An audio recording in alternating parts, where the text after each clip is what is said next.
Hello? St. Anne's Hospital? Yes. I would like to know the procedure for bringing you a patient. Name? Keith Christopher Rowley. Occupation? Prime Minister of Trinidad and Tobago. Symptoms? Dementia, total madness, lying every 3 words, concocting, living in a different reality, look like he now come out the matrix, confusion, corruption, distortion, just total all-wrong madness. Yes, emergency, you will send the ambulance. Okay. Address? Prime Minister Residence Palace, St. Anne's. It's very close. Send it quick. douglAR politics tonight, 7:30 p.m. Lord help us. We have a madman, liar, disgusting man in the office of Prime Minister. Get Rowley out. Rowley must go. douglAR politics, 7:30 p.m. Tonight. Hello? Hello? douglAR politics. This is douglAR politics, yo. douglAR politics. Listen, douglAR politics, yeah. douglAR politics. This is douglAR politics, yeah. douglAR politics. This is douglAR politics. douglAR politics. This is douglAR politics, yo. douglAR politics. Good evening and welcome to douglAR politics, lie after lie after lie, and the lying from Rowley comes straight down. There was an old video about where Rohan Sinanan was caught lying because Tobago have an election, Tobago have a decision to make Monday, and I just had to remind the Tobagonians of the disaster that Rowley was. Rowley claims to be a Tobagonian from Mason Hall by way of Lake Oto, where he used spirit lash to mash up Patrick Manning because he put him out of the cabinet. But Rowley is a disaster for Tobago, has been and continues to be. Rowley shut down, broke down and mashed up the Sea Bridge. When Kamala Persad-Bissessar was in government, she never even thought that keeping the Sea Bridge going was an achievement. Patrick Manning had bought 2 good boats, the Express and the Spirit, and the Canadians were there maintaining it, and Kamala Persad-Bissessar and the People's Partnership kept the Canadians there, and the Sea Bridge was flawless. Stephen Cadiz did tendering process and added the Galicia, which added to the fleet, and the Sea Bridge was always running well, moving smoothly. 652,000 Trinidadians going across to Tobago between July-August holidays. And then in came Rowley, and Rohan Sinanan tried to say that it was Kamala and the partnership that sent home the Canadians. You're sure, Rohan? Listen to this, Rohan. Listen to your PNM boy. Listen to Ferdy Ferreira, who's a PNM since Eric Williams. He does get back to the PNM, cost them, resign and come back in. Ferdy Ferreira has talked plenty about everybody. You there from the corruption of Tesoro, the Carani Racing Complex, Mount Hope Financial Complex, Churchill Roosevelt Highway, any lock joint, BWIA, anything named corruption in PNM. You was there, Ferdy Ferreira, but you like to talk about other people? Listen to Ferdy Ferreira and the PNM. Rohan, you lie just like Rowley. Run it. I ran the mooring service and managed the inter-island service for 5 years. So I can speak with some level, and I make no apologies for this, of authority on that service. As a matter of fact, I was the person single-handedly carried the fight to Bay Ferries. I am the person, and they are here, that led to get rid of Bay Ferries, and I have the figures here with me. I went so far, Mr. Chairman, I took this document, I was so annoyed of what I considered to be, I took it to the Honorable Prime Minister. The port board, the previous board, appointed a transition team of 3 experts, Mr. Narayan Singh, Ms. Cornwall, and Cash, who we were paying in excess of $100,000 a month for 3 years to monitor the transition. There was, in fact, under the previous board, a team appointed for the successful transition from Bay Ferries to the local service. But Sinanan says the collapse of the Sea Bridge is as a result of the former UNC administration. The bacchanal on the port started when the UNC decided to get rid of Bay Ferries. They gave Bay Ferries a 12-month contract to get out, and they gave Magellan a 10-month contract to do a transition plan. Bay Ferries was not cooperating in terms of they wanted an extension of the contract. And when management came to us in terms of it, the general manager would have written and advised the board that they recommended the termination of the contract with Bay Ferries because certain works were not being done. When the UNC decided to get rid of Bay Ferries, I am the person, and they are here, that led to get rid of Bay Ferries, and I have the figures here with me. and they gave Magellan a 10-month contract to do a transition plan. There was, in fact, under the previous board, a team appointed for the successful transition from Bay Ferries to the local service. He's a liar, liar. Oh, he's a liar, liar. No, you can't trust him. No, no, no, no. He's a liar, liar. Oh, he's a liar, liar. No, you can't trust him. No, no, no, no. Tonight is fire from the start, but for the Ferreira, you talk use the man lead the charge, and use the man bust Bay Ferries road, and use the man. For the Ferreira, let me ask you this now. Who is Magellan? Who you all your board, PNM board, the board you was on. Who is Magellan who get the contract when you led the fight to get rid of Bay Ferries? For the PNM Ferreira talking, writing a set of nonsense all the time. Who for the? You know what a Sarabai is? For the Ferreira? Is Magellan your Sarabai? Is it your son-in-law at Magellan? So, before the Ferreira, police passing by Rowley first, then by Rohan, then by Arawi, then by Smallpin, and then by you for the Ferreira. That's why they want to control police for the Ferreira. So you run out a company, shut down a good company that was making boat work. You didn't care about what happened to the whole of Tobago, all the people, because your Sarabai Magellan needed to get a contract. You on the board, and you fought, and you got rid of Bay Ferries to give your son-in-law for the Ferreira. Write the next column on corruption for me. Write one for the Ferreira. Moving right along as we talking corruption and stupidity. Tricky Tracy in Tobago. Tricky Tracy run quick and she turn on light. She turn on light in her grounds. But there's a problem. Nobody plays there. Nobody plays there. And even Tricky Tracy and them know that. They turn on the light. They spend $4.1 million to say they do something on our grounds in Tobago. Tobago sports enthusiasts are being challenged by Secretary of Sport Tracy Davidson Celestin to maximize the use of the island's recreational facilities. She turned on the first LED mast, 4.1 million lighting system at Colan Recreation Ground. But here the joke. The level of investment in infrastructure and investment in Tobago has been so high, yet the usership is low. I am making a call now to the associations, mainly cricket and football. I want to encourage the associations and the community to let us make use of this facility. So nobody plays there. Nobody sweats there. Nobody knocks ball there. Nobody exercise there. And all you go on and spend $4.1 million to put lights and then tell people, please come here.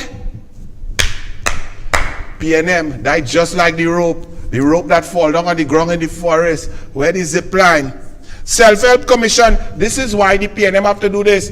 They paving road, all kind of thing now before election. They doing a retaining wall and painting it red in Tobago. They now come, they get $50 million to try and chirrup. They giving out food card, 400 food card. Well, when I get my package so big, my boy and them just be jealous. PNM start to bribe down the place. All of a sudden, Self-Help Commission quietly distributes grants in Tobago. All of a sudden, let me tell you something, if somebody had to bribe you to vote, them really is goat. Understand that, Tobago. And then now, you're talking, after that, but good news, because remember Sajiko earlier, about a month ago, I tell you Sajiko did the work for the government, and they went and sponsored the suicide hotline.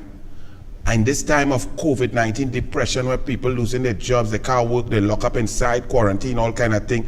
People, mental health issues come to the fore. PNM don't care. Them cut funding to the suicide hotline. And Sagicor went in and saved the day. Well, what Sagicor again? Gives personal alarms to single mothers. Well, Sagicor, well done, I must say. You're taking in front, you're following, waiting for nobody, all right? Sagicor continues to raise awareness about gender-based violence through its Protect Our Women campaign. Wow, the government, is where Sagicor run the government? Water woes in East Port of Spain, Minister man boy, East Port of Spain, PNM, East Port of Spain, no, beat them, sewer, smelling, stink, 14 weeks, it there fix, house moving, house mashing up, nastiness, they come down the road with 4 food cards to give people, now, East Port of Spain, PNM, stronghold, black man thing, black man, no Indian, PNM, water woes, sewer woes, crime woes, pain woes, jobless woes, education woes, no laptop woes.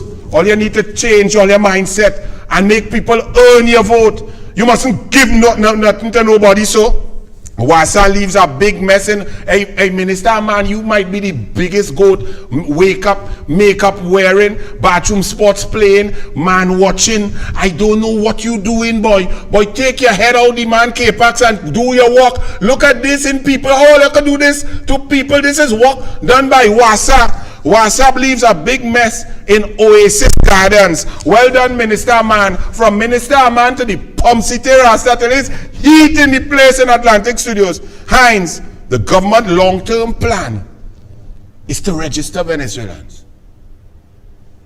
The government's long-term plan is to register Venezuelans. So illegal immigrants coming across porous borders. Forget pandemic for now. Coming in, flooding in. Their work, they did not protect the borders before COVID. They didn't protect it during COVID. It's still porous. They now cut ribbon for 2 boats and say, hey, we safe like Selassie I briefcase. And Hines say, the PNM's long-term plan is to register Venezuelans. The government has no long-term plan. The government has no long-term plan to deal with Venezuelan migrants apart from allowing them to be registered annually, says National Security Minister Fitzgerald Hines. Could you imagine that? National Security Minister Fitzgerald Pumcity Hines said on Tuesday, responding to questions at a media briefing at the National Security Ministry, Abercrombie Street, Port of Spain. Hines said the government's policy was very clear. It's very clear that it have no policy. It's very clear that they cannot keep us safe. It's very clear that they cannot secure the borders. It's very clear that they have no plan. And when all you say, PNM and UNC is the same, because you want to equivocate in order to leave the worst prime minister in the history of the Caribbean and the Commonwealth, Keith Christopher, lying, nasty, disgusting human being, saddest, law-breaking Rowley as a prime minister. Just remember this. Look at this. Kamala told you all what? Run it, Archie. The government has shown they have no plans. They are working on a Vicky-Vike ad hoc manner on a day-to-day basis. Their roadmap to recovery has long become a roadmap to nowhere, and they've not been able up to now, 1 year later, to provide us with plans for revitalizing our economy, to take it out of the doldrums where we now are. And we must now look to see what can be done to generate. Exactly. No plan. Kamala was telling you all that. And when Kamala's plan was there for you to look, read, comment, give ideas and so on for 11 months before election. The PNM dropped a manifesto 9 days before an election. And enough of you all, you went with the gerrymandering to vote for that stupidness. And now everybody crying. Because we don't take elections seriously. Election is not a game. Elections have consequences. Here are the consequences. A man who lost 2 elections. A complete loser, a clown, a man who never did anything successful in his life. He now trying to play, he loves sport because he does walk wrong. King George, Mandela Park and up in the hill. Clarence, Boudit, Rambarat. Nothing for agriculture. All are we suffering. No local production. Food price inflation. They take off some VAT and the price double in the last 4 weeks. And I tell you, all you go ahead with them mammagism, all you know you're going in the grocery. When Kamala had 7,000 items VAT free way back and they put back VAT on it, all you say, hey, all you celebrate that, good. But no agricultural policy, no implementation, no increased production, no increased acreage, no agro-processing, nothing done. The 500 million they promised last year did not pass nowhere. They only given out agricultural land to build house and to quarry to their friend and financiers. And here this clown, Clarence Boudit, all you don't know is Boudit. You go see picture of Boudit and Rowley and Faris just now. Rowley, you don't go in whole house.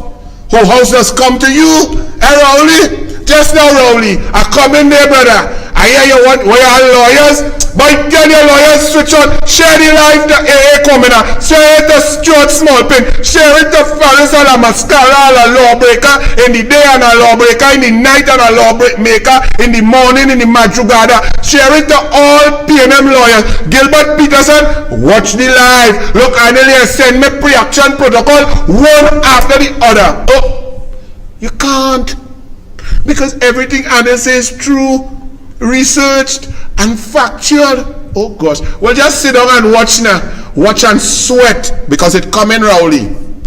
Venice saved our farming sector, says Clarence Frambatat. Frambarat. Venice saved our farming sector. So illegal immigration. So the incompetence of your government saved our farming sector. So if you, the PNM, were not incompetent in securing the borders, we would have been starving even more than we're starving now. So it's your incompetence on one end that saved we to get food in our mouth and overcome your incompetence on the agriculture end. That's your policy. That's your statement. Clarence Frambarat, you really serious? You just think before you open your mouth, boy? Let's hear this. Agricultural Minister Clarence Boudit Rambarat said, there's been a global increase in food prices and Trinidad and Tobago's agricultural production was saved because of Venezuelan labor. We've heard a lot of times about redeploying CPEP and European workers. I'll tell you, the one boost to agriculture in relation to labor has been the availability of the Venezuelan workers. And that, in my view, has saved our farmers and saved our agriculture product. Well, just resign. If you are saying that you are the Minister of Agriculture who's supposed to come up with creative ideas to save the agriculture in Trinidad and Tobago, to enhance it, to boost it, to get farmers protection, payday larceny unit, increase acreage on production, chemicals at a subsidized rate, help with the locusts and all the insects and so on, give them a market, subsidize them, help them with transport, get markets for them outside. If that is your work and you failed, and the only thing you have success, that you say is the only success of the PNM, is leaving the borders open and letting illegal immigrants come to work the land. That all your plan? I just have to say, Clarence, man, you're inspirational, man. I just want to say, you know, your intelligence just exudes. Your nose, move here now. No license extension for foreign use cars. What does that mean? No license extension for foreign use cars. What does that mean, my people? That's a lot of fancy language. It means poor people get ready to hit the road on the taxi, the maxi, and the bus. Because Bastio Pandey of the United National Congress saw the need for lower income people to have access to vehicles. This flies in the face of Colm Imbat's belief. Colm Imbat believes in his heart and soul that the road is made for him. Him and his elites, him and his pinks, and well, the black pink, the Oreo, Rowley, and they alone must have the role. So Colm's traffic plan is to eliminate poor people from the road. And hear what he's done. He's done many things, removing the gas subsidy, so poor people cannot even afford to put gas in the car, even if they had a car that they could buy. Then he attacked the foreign use car industry, bringing down the quotas, making it tighter, not giving them US money to buy, making some of them close down. Then bringing down the age. So the age, the newer the car, the more expensive the car, the higher the range. The higher the range, the less lower income people could drive. So now they're just telling you now, quick, no more license.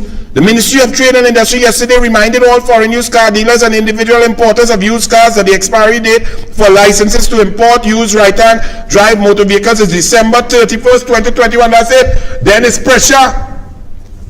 Right? But all you tell me It's a black man Indian thing, so the douglAR don't know what to do.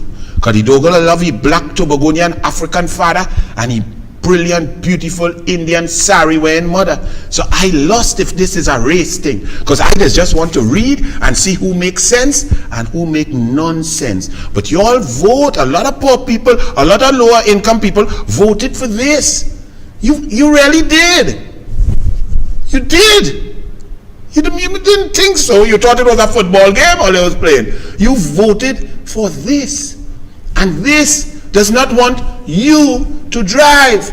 Bastio Pandey wanted you to drive. That's why he introduced foreign use cars. Because he understood. And then with Kamala Prasad Bisesa as Minister of Education at that time, that time is wasted with the lower income children traveling and moving and waiting for maxi and waiting for bus and so on. Whereas other middle and upper class children zoom in to lessons, to sport thing, home safety. So they needed that time for the children to study because education is the key to get out of the vicious cycle. That was UNC under Pandey with Kamala Prasad Bisesa as Minister of Education, and Kamala as Prime Minister continued that and made it easier for poor people across the board, single mothers, school feeding, laptops, textbooks with Tim Gopi saying new schools, all kind of thing, even differently able grants, and Rowley and them come and take it. And now, poor people, already in the last 6 years, the over 58,000 cars have come off the road from the lower income people. And from January 1st, more pressure plus higher price in gas. Closure of Petrotrain, Roger says, we will never forget, we will never forgive. Oilfield Workers Trade Union, OWTU President General Anil Roger said, they will never forgive nor forget those behind the decision that led to the closure of the Petroleum Company of Trinidad and Tobago on November 30th, 2018. Imagine closure, 3-year anniversary of the closure of Petrotrain. Check the little size of the article here. On page, what boy? On page 20. Look, it's only douglAR went and find it. Paul, look, Roger must never see himself look so small. But when he says he would never forgive and forget those, let me remind you who those are. Because it's not many those. It's actually one disgusting, heartless, lying, smelly, goatweed using, blue suit, Viagra looking, hateful, distasteful, disgraceful human being. What will they say? I have to respect you? No!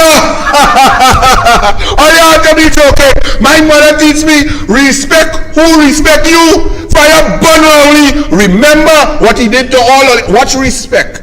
Run it, Archie.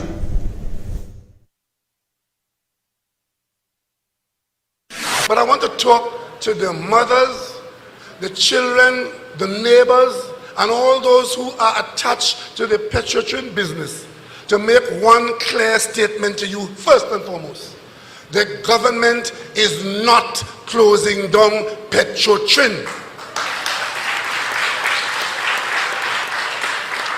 And in case you were just opening your fridge and you didn't hear that when you closed the door, let me repeat it. The government of Trinidad and Tobago is not closing down Petrotrain.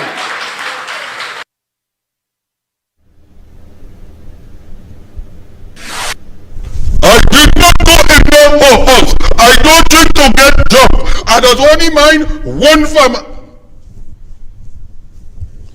That is what all you have as Prime Minister. Don't watch me, All you open all your eye and all you vote for that. And him to the mothers and to the children. You lie to mothers and children. Well, you are accustomed doing that. You just lie to your own. You understand? That is the man. Nothing for them after December 6, says PNM candidate. Right? PNM candidate for Darrell Spring Wim electoral district has been criticized after visiting the Studley Park quarry earlier this week to caution workers about an alleged threat to their livelihood after the December 6 Tobago House of Assembly election.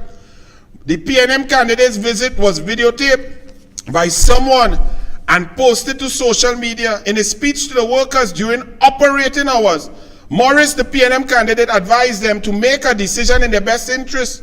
He claimed he has information that if things don't go the way of us would hoped on the 6th, that the owners of this company, Warner Construction, has already been threatened and told there'll be nothing for them come post December 6th, which also means in some way, let me tell you something, you nasty young boy, you're lying just like Rowley. And wait, Warner Construction, Studley Park, quarrying $110 million of revenue from quarrying annually. Tobago, PNM, Rowley, Tobago, THA, Tobago, PNM, Tobago, Council, Rowley, Tobago, Rowley, Alan Warner, Rowley friend, Alan Warner, Rowley business partner, Alan Warner, Ines Gate, Rowley, Declaration, Integrity. Wait, Studley Park Quarry, big money from the government. Who in charge of the government? Not Keith Christopher Rowley. Police, DPP, the country is watching. Dennis, PNM Dennis in Tobago defers damning details on PDP. Ansel Dennis, cool your skinny self now, boy. You're a young boy. You're embarrassing yourself. You're going to get a blowout. You had a little bit of respectability and you're just flushing it down the drain, running down Rowley K-Pax and pulling at the K-Pax hairs. You come to what? Give damning details of what? PDP? Who could have more damning details than the PNM in Tobago? 21 years, $43 billion, and nothing working, nothing, no diversification, no agriculture, no tourism, no assistance. Education levels are the lowest in the country, only higher than in Labre, which is another PNM nest. And you come to talk about PDP? But boy, now, Mr. Pandey, I love you, you know. I really do. I have love and respect for you. I disagree with you trying to hand the cow to your daughter. I mean, all our leaders get a little emotional and, you know, we're not impartial when it comes to our children. We are very biased. I'm biased towards my children. I have to admit it. But I also check independent people to check and see if I'm being too biased or if I'm all right. But that's an aside. Pastor Pandey, did you really say segregate the vaccinated from the unvaccinated, sir? You are a man who fought against division, against segregation. You are a man who believes in science. Brilliant man, Pastor Pandey. I think either someone is advising you wrongfully or you didn't understand. Because the science requires no segregation. What about those who have natural immunity? They have over 70,000 positive cases, so-called, in Trinidad and Tobago that have been tested. And if you normally test at about 20%, if you multiply that by 5, you had about 350,000 people who had COVID-19 and have natural immunity that God gave them, Mr. Pandey. What does the science say about that? What about the efficacy of the vaccines, especially the Sinopharm, in which over 68% to 80% of citizens who are fully vaccinated have Sinopharm. And the science is now showing that 2-shot Sinopharm is not fully vaccinated. In fact, you move down from an 81% efficacy somewhere down to about 60% after 2 months. So 60% protection is not safe. Would you have, in your younger days, have put on a prophylactic that only gave you 60% protection because it had 3 big holes in it? Would you have done that and felt safe? That you would not be bringing another beautiful life into the world? No, 60% is not safe. So what are you talking about? At a 60% efficacy, you are talking about segregating the population while the PNM has not educated people about vaccination, while the PNM created the vaccine hesitancy because there's no trust in the PNM, because they did not get and procure vaccines in a timely manner. They tried to convince people that what they were waiting on, the CR, was as good as the others, and it is not, and it has not, and it could not be, and it's proven scientifically so to be. So with all this science going against what nonsense the PNM is saying, I don't understand, sir, how an intelligent man like you, who has fought for people to have equal opportunity and access could reach to the point of saying segregate between vaccinated and unvaccinated. Furthermore, sir, do you know that as I drove down here on Saturday, the vaccinated, they are partying and liming, their advertisements, I'm seeing people in dinner and partying and on the avenue and so on. Do you know that because of the poor messaging of the PNM, the vaccinated believe that they are safe? Would you go out into a war, into a gang fight with a bulletproof vest that was only giving you 50 or 60% protection of your vital organs? Would you? Or would you keep your tail in the armored vehicle or behind a wall where you could get 100% behind the concrete? You would not. But the government has told this, and you are helping them talk about this 100% safe zone. And this messaging is what has our cases rising. We nearly hit 1,000 yesterday, 974, today 774, 38 people dead in 2 days. Why is that? The unvaccinated are still following the protocols, washing, monitoring, masking, separating, staying home, staying quiet, not going into super spreader areas, not going into no entertainment. The unvaccinated are still holding their discipline. It is my vaccinated people who have been told by the PNM, free up, it's safe zone. Safe zone? Even the Pfizer, and let me just say, I am fully vaccinated with Pfizer. I got that nearly 2 months ago.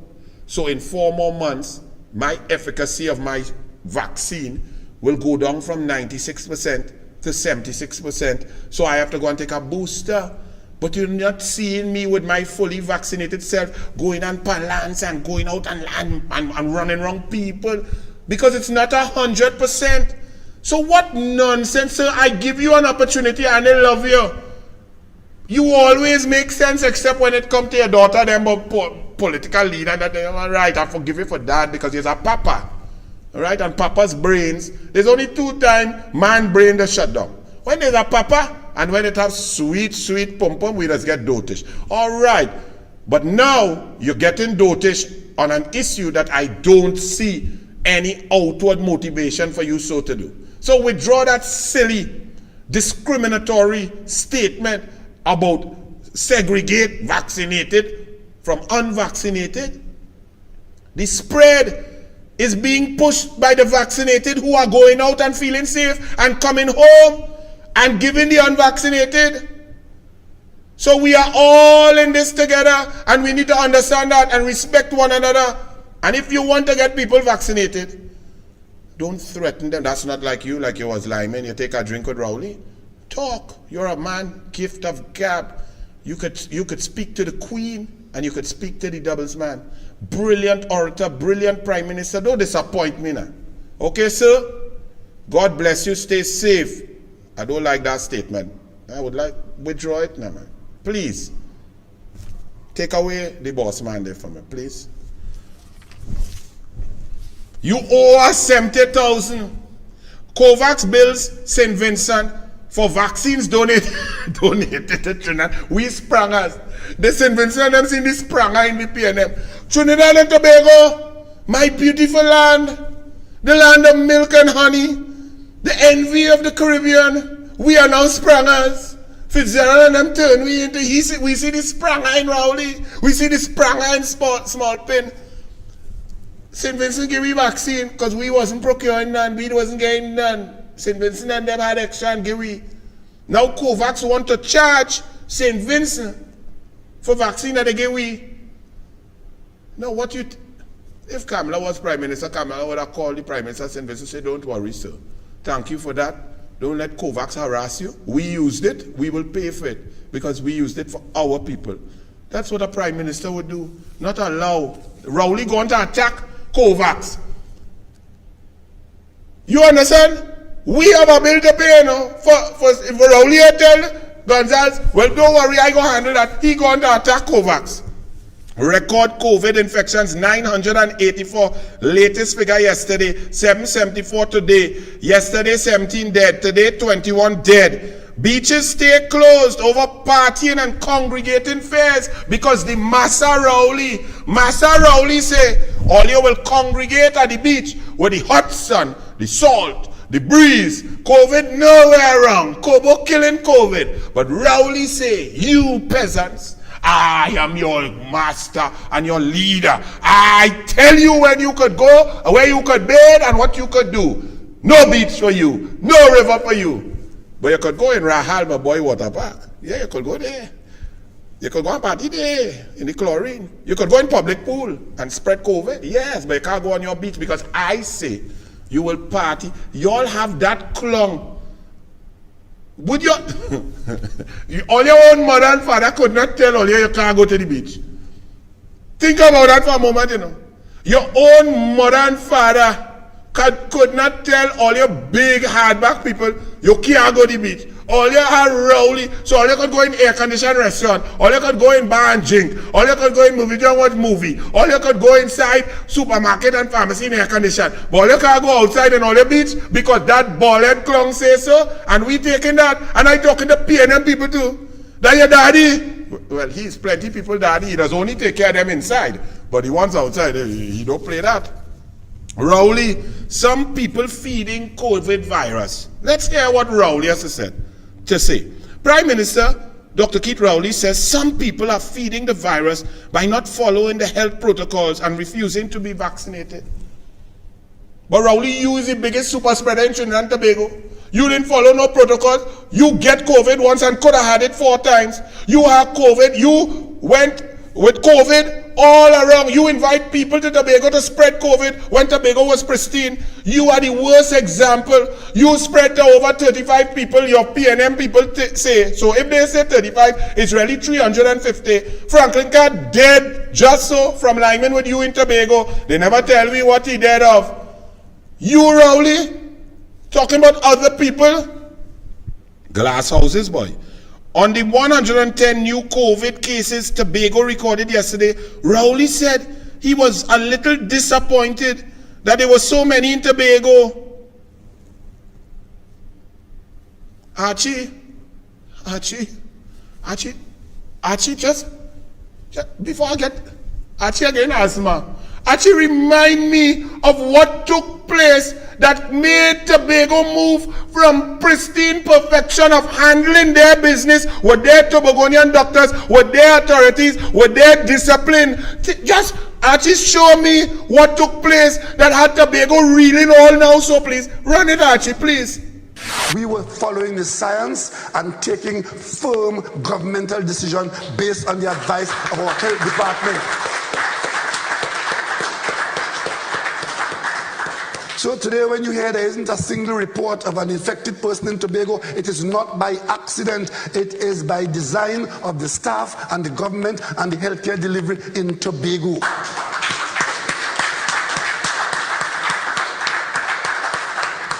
Next week, the end of next week, we move into Easter. And of course, this is not an Easter. That the story is going to be the ferry. This is going to be an Easter where anybody who wants to go to Tobago can go and come back when you want. So you know what's happening now? Tobago is almost full and overflowing. The place to be is in Tobago. The place to be is in Tobago. The place to be is in Tobago.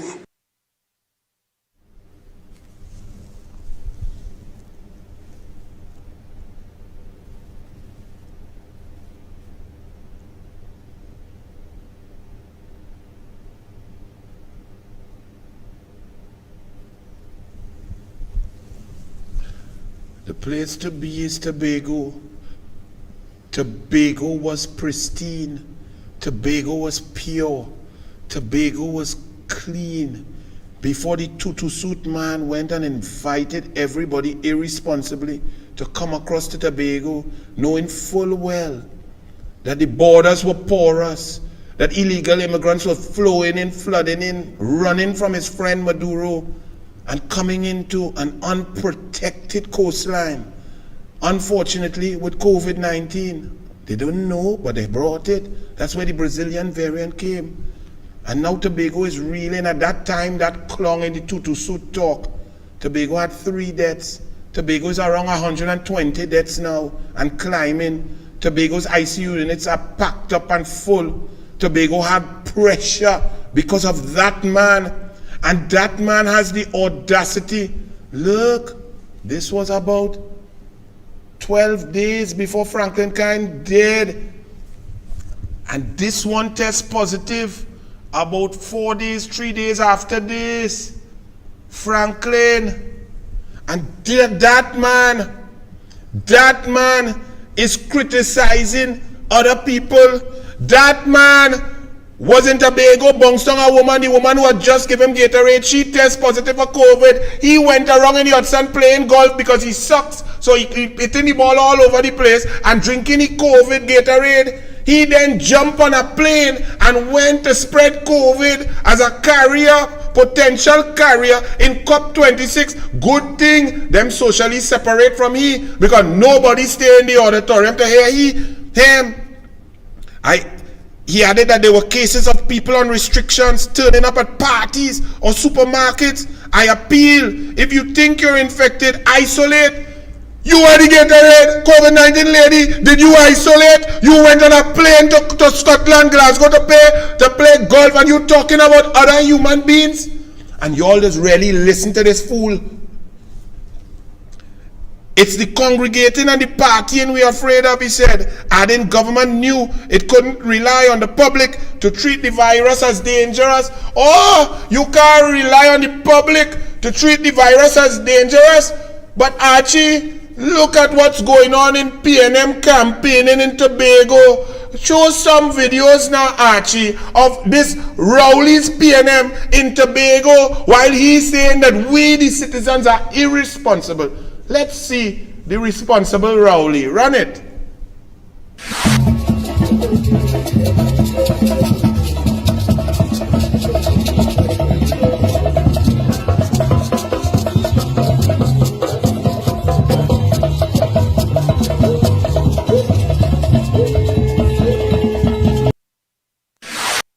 Yes, and let me check too.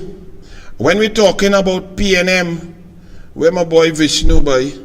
When we're talking about PNM responsible people, right? I'd send a message to Vishnu, you know. I'm just checking it here to see. Yes, look, Vishnu there. When we say that, PNM, Rowley talking about being responsible.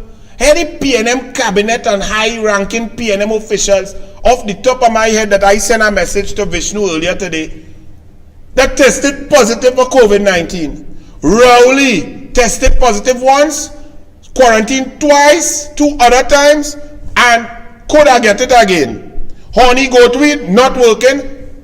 COVID-19, elderly men, erectile dysfunction, high probability. Shamfa Kujo, Shamfa now, nobody lives there, but she get COVID. Shamfa, Webster Roy, fully vaccinated COVID. Shamfa, fully vaccinated COVID. Camille Robinson, fully vaccinated COVID. Brian Manning, I'm hearing today. I hope you feel better because I heard it's not doing too well. So Brian Manning, you could get better. We want you to get better, but Brian Manning contracted COVID, I'm hearing. A Tobago candidate, Joycelyn Bodden, big PNM lady, port, a lady, good lady, condolences to her and her family, COVID. Franklin Kine, oh, Franklin Kine dead. He was rhyming wrong Rowley when Rowley in Tobago got COVID. And Al-Rawi had a scare. Al-Rawi had to go into quarantine. Rowley had to go into quarantine. All these PNM, the only UNC who got COVID, and he's a doctor who's fighting the thing, helping people, was Dr. Tim Gopi Singh.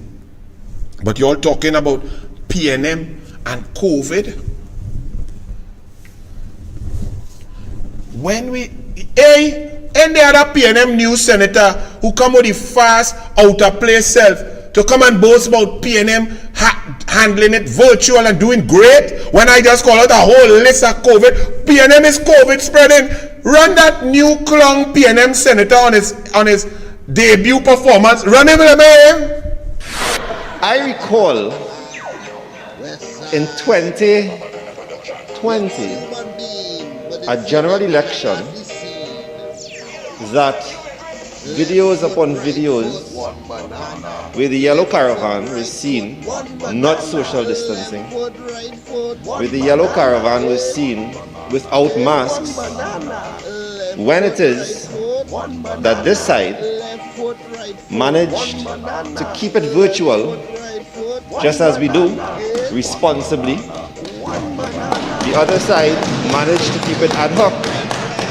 This second wave deadlier than piranha. Vaccine and mask, no good armor. For we jackass they seen. Can't even go hug and kiss up grandma. No KFC, no Barra, no China. Can't go to church or on the savannah. Soon all of we go turn to farmer. Can't even get the yam from Ghana. Ask Rowley about Copacabana. Like the second wave come from Terrence Mama. Have all of we just catching me nana. Is left foot, right foot, one banana. It's just left foot, right foot, one banana. Left foot, right foot, one banana. It's just one banana. It's just one banana. Is left foot, right foot, one banana. When it is left foot, right that this side managed right foot, to keep it virtual, #1 in the world. And if that wasn't enough, Archie, and there's a recent picture there with Faris a la Rawi, a la rental, a la mascara, a la Porsche salesman, a la door register car, a la gone away and small pin take over your portfolio and writing. Look at this. This is a recent picture. Where the masks? The skin outlook all in the function. Any masks? I see one lady there. No, that is not a mask. There's a man mouth by a lady here. And that's the mayor of Port of Spain, PNM. I don't know who there's them other two there. Who is that? Me, I know them. Whoever them is, right? But where the mask? This is the PNM setting the example, and all of them falling like rat. And they're dictating to you, and Rowley telling you that you are irresponsible, that you cannot be trusted, that you have to be oppressed, and he have to tell you all what to do, while these flipping clowns doing that. Are they really? Seriously, find that right? And I'm talking really to PNM people. If your mother and father cussing and carrying on, drinking and gambling and spending money and partying and not studying, not doing their work, missing work and so on, but telling you study and go to school and go into your work and don't lie, you go really take them on? But that's what the PNM is doing. And then the COVID health system collapses in Tobago. Farley warns Tobagonians, pray not to get sick because the health system in Tobago has collapsed from being pristine and perfect before Rowley invite the infection over. Rowley invited the infection over to Tobago, and all you don't want no discussion and commission of inquiry into criminal negligence of Keith Rowley and the Alsing. Progressive Democratic Party Deputy Leader Farley Augustine is encouraging Tobagonians to keep their health in check and pray not to get sick, as the island's parallel healthcare system for treating COVID-19 patients has collapsed. 4 children die. Y'all saying vaccinated? Oh my God, let's segregate. My brother Bastio Pandey. So how the 4 children died? Because they not vaccinated? Don't you think it is a high probability that the vaccinated went out, let their guard down, did not follow the protocols as intensely as they ought to, and they were told that they're safe, but they're not. They're not safe at all, especially with the Sinopharm, because the Sinopharm, after 2 months after, it drops down to nearly low 50%. That's like flipping a coin. Yes, your symptoms, if you get it, you may be asymptomatic, you may not get hospitalized, even though we're seeing right now in the hospitals 700 fully vaccinated people in the hospital. But how these children died? 320 children hospitalized for COVID-19. You see, you're not making sense. There is no need to discriminate and segregate. There is need to educate, move forward, and give proper messaging. The messaging that vaccination is 100% savior and the be-all and end-all is not true. So much so, COVID surge. So Americans warn, stay clear of Trinidad and Tobago. Put it up, Archie. The U.S. Centers for Disease Control and Prevention and the U.S. Embassy in Trinidad and Tobago are advising Americans against travel to this country. On the CDC's website, 4 destinations, Trinidad and Tobago, Poland, Papua New Guinea, and Niger, will excuse me, move to the level 4 COVID-19 advisory list, which includes destinations the agency believes should be avoided by U.S. travelers regardless of their vaccination status. But here you all are saying, the U.S. is saying even if you're fully vaccinated, don't go Trinidad and Tobago. But some of y'all are saying, if you're fully vaccinated in Trinidad and Tobago, all you're safe like Selassie briefcase, everything good, and the unvaccinated, shun them. And those who had COVID and have natural immunity, shun them, because we don't even have the science to test, to differentiate and allow people with natural immunity to have their God-given respect. And while this pressure is going on, and while 38 people die in 2 days, and while there were over 1,650 positive cases in Trinidad and Tobago, the Madam, the Queen of White Oak, and her board on every, and don't get tied up, eh? Let me disclose, I just drink White Oak. I don't drink no fancy thing. We understand, when I was a minister, they have White Oak in the palace for if they have any function. Come me ain't them fancy thing. And if I go all inclusive, that don't mean drink expensive thing. I drink my White Oak. So don't get confused. However, every newspaper today, every newspaper, White Oak, the new look, this is what this lady is promoting while we are dying in COVID-19. All 3 papers, and to put front page wrap, this is probably 80,000 for one, or 160, $240,000 to tell we drink rum, we depressed, we are no work, we dying, we grieving, but she, who's supposed to keep we safe, tell we drink rum. And then, on top of that, that's not enough. They pay a big fancy music truck to blast music. Now think about this.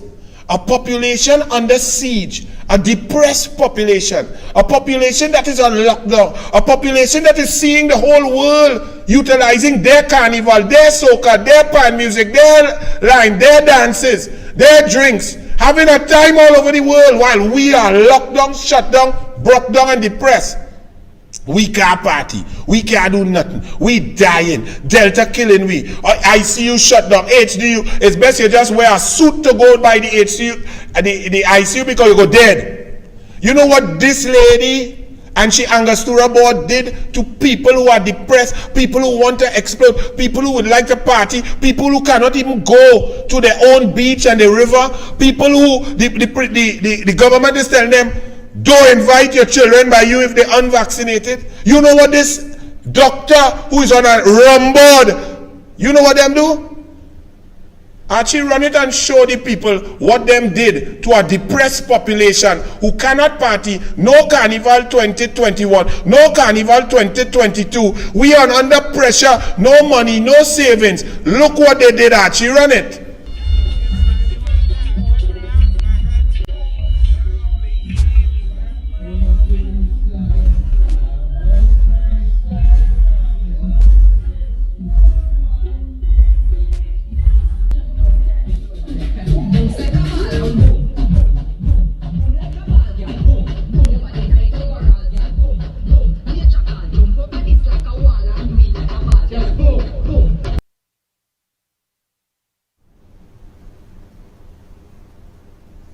And inside that truck had about 15 people behind a glass whining and sweating and dancing and breathing up.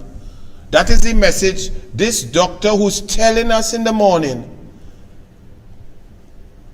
Be safe, protocol, separate, it's dangerous, responsible. But in the evening her job sends trucks on the road with girl inside, DJ inside, music inside the truck, whining up and partying. While we are number 270 in the world. We are dead last. We are dying. That's the message that her board is sending. And you all say that's no conflict. It's okay. Unbelievable. And then we had to come and wake up in the morning and see this Express newspaper. This man, a parliamentary liar, a convicted liar, a man who has been caught lying more than any human in the history of the planet. He is caught with information that can be proven factual. He admits that he did not fill out his Form B, which is for public consumption, which is the law. And then you put that because he say UNC is liars. But when he went in email gate in the parliament, all he didn't put liar and put his big ugly face up, Express. You are so disgusting. But do you know what happened, Archie? When he went on the front page this morning, something happened with Playway. And for y'all who believe in that sort of thing, when he came out in the morning on the front page, Archie, run it. Look what happened with Playway.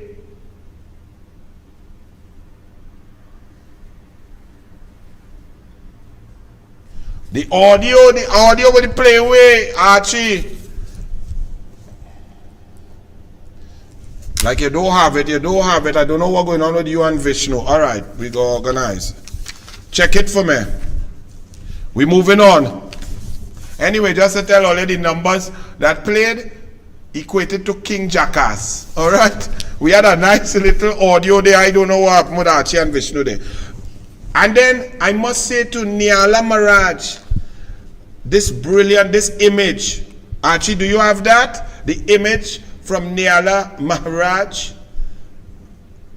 about Rowley, about what he said. I see you searching. Just if you don't have it, let me move on because like all you forgot this section. Tell me quick, you have it? Point up. If you have it, yes man. I know what I'm telling you. All you getting on like all you drink that white oak. Point up, let me read it. So this is brilliance at its best. All right? I can't see it, it's up. Anyway. So the whole issue, actually forget it. Let's go now, let's skip that. The whole issue, well, you're moving slow, boy. Niala Maharaj, congratulations, Trinidad and Tobago. I understand your Prime Minister never went to a whorehouse, whatever that is. It's such a relief to know he's so special. Everybody else goes to whorehouses, but he desists. I was so glad to hear him say that. I'm going to recommend that he is canonized by the Pope and get a Nobel Prize, a Pulitzer, and 2 Oscars. I'm also planning to write a social studies textbook to help the nation's children if they need to write essays on civics. I have to start with a glossary of the local political lexicon in the years of our Lord Keith Rowley. It is important that students are able to understand the inspiring speeches of the country's maximum leader in alphabetical order. Now let us be clear. Keith Christopher Rowley came out in response to Kamla Prasad Bissessa, Saddam Hussein, the ground report, the researcher, the information that came out about Inez Gate, Alan Warner, Rowley's friend and business partner, and the interlocking directorships, and the Integrity in Public Life Act. Rowley came out and said many things. But let's give you a little backstory about Inez Gate before we listen to the lie story from Rowley. Now pay attention because like Express and the media, they don't want you to hear the truth. So let's see the history of Inez Gate. Run it, Archie. The sud turning at Inez Gate in Shervan marked the start of construction of 46 townhouses. Inez Investment, the company behind this project, is the brainchild of the Warner Group in Tobago and was born out of a desire to see Tobagonians return to the culture of collective economic independence. We must find a way to share the nation's wealth equally. We all work in the plantation, we all pay our taxes, and we have to find a formula to distribute the nation's wealth in an equitable kind of way. But the name of the company has a sentimental value to the Warner family. It was named after their mother, who instilled core values in the lives of not only her children, but other young ones in the village of Moriah. One townhouse goes for $1.6 million with a 10% down payment for reservation. I am Patricia Nicholson for C News. One townhouse, when it did not clear the land, still had tree up, still had grass, snake running around. One townhouse in pre-construction goes for $1.6 million. A down payment of 10%, $160,000. Actually, I may want to go a little out of order. So look for the video where Rowley was explaining that he is a real estate. You know, anybody who know about real estate and the price, and he was getting it at a pre, and so therefore he got it at a pre-construction level. Now keep in mind, you just heard the pre-construction price.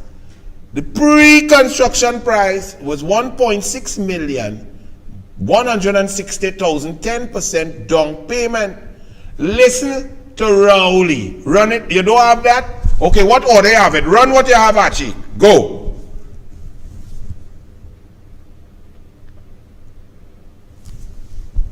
Right, these are the prices now. 1.75. The gated community. Run another one because he bought it February. 1.8. Starting at 1.8 million. Rowley paid 1.2 million. Okay. Run the video of Rowley now from yesterday in the red shirt. Run Rowley. Let me hear what Rowley had to say. Which one? Just run one, Archie, please. You don't have them?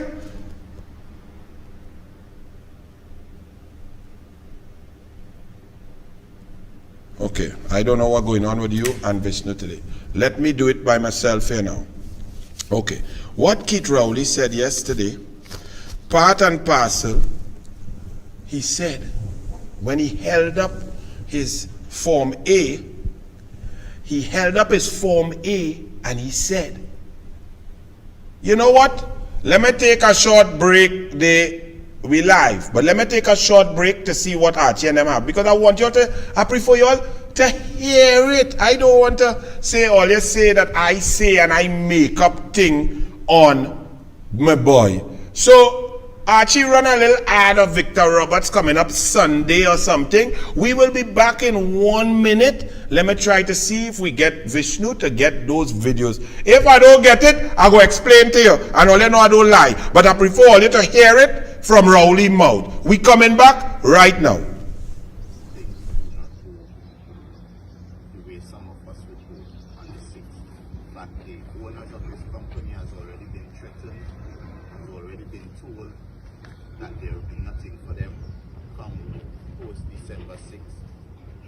Also means in some way the nothing for them would also affect you if you go down the line.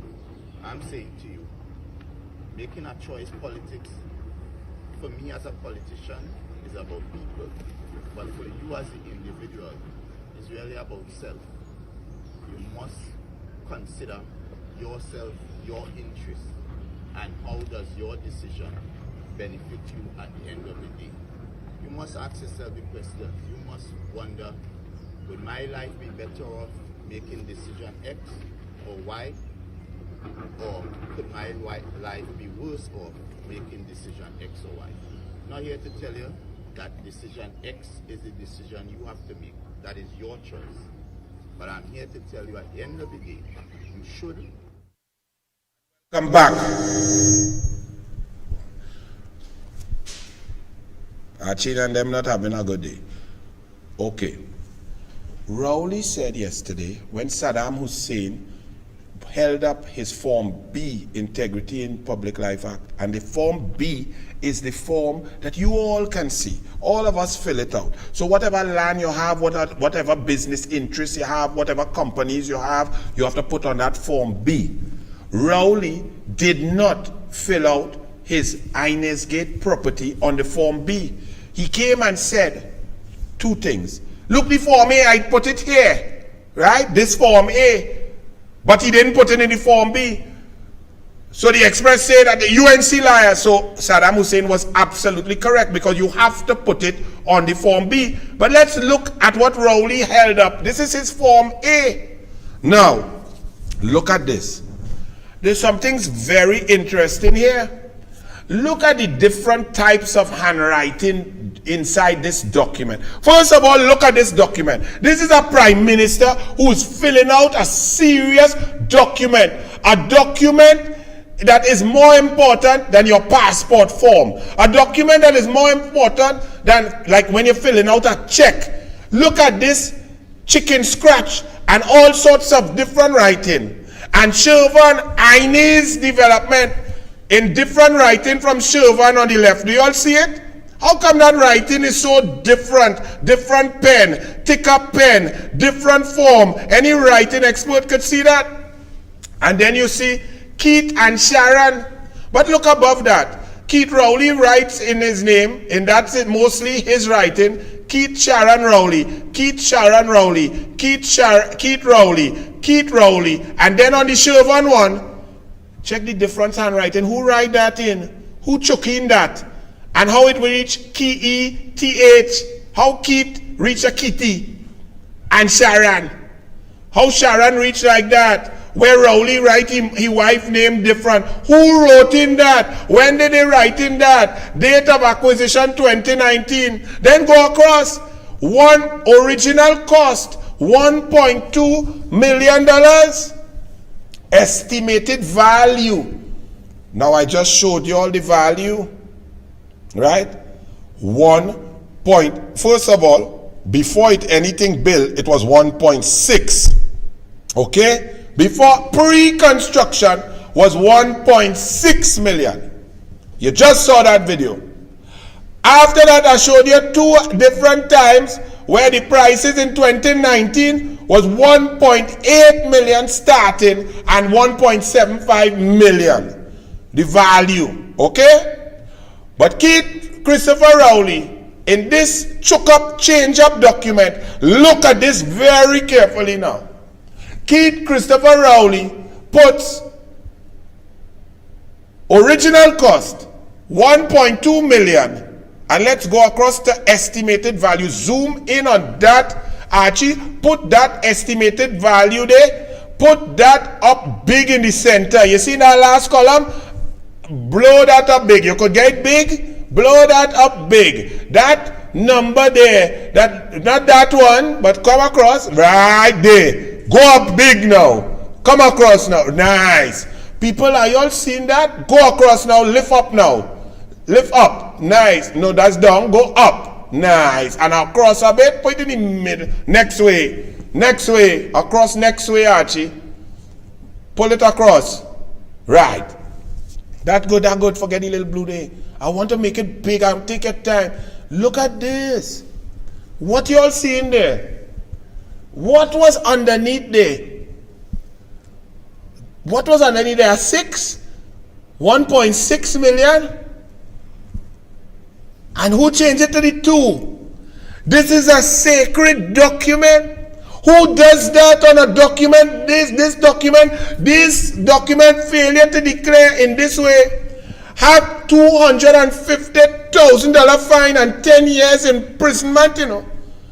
So what they changed that number for? Why they changed that number? Who changed that number? And when Rowley was in his press conference yesterday waving around his A form when he did not fill out his B form, which in itself requires an investigation because you must fill out your B form because that is for the public. He said original cost 1.2, and that chicken scratch up thing that changed from something to 1.2, That's estimated value. That's not true.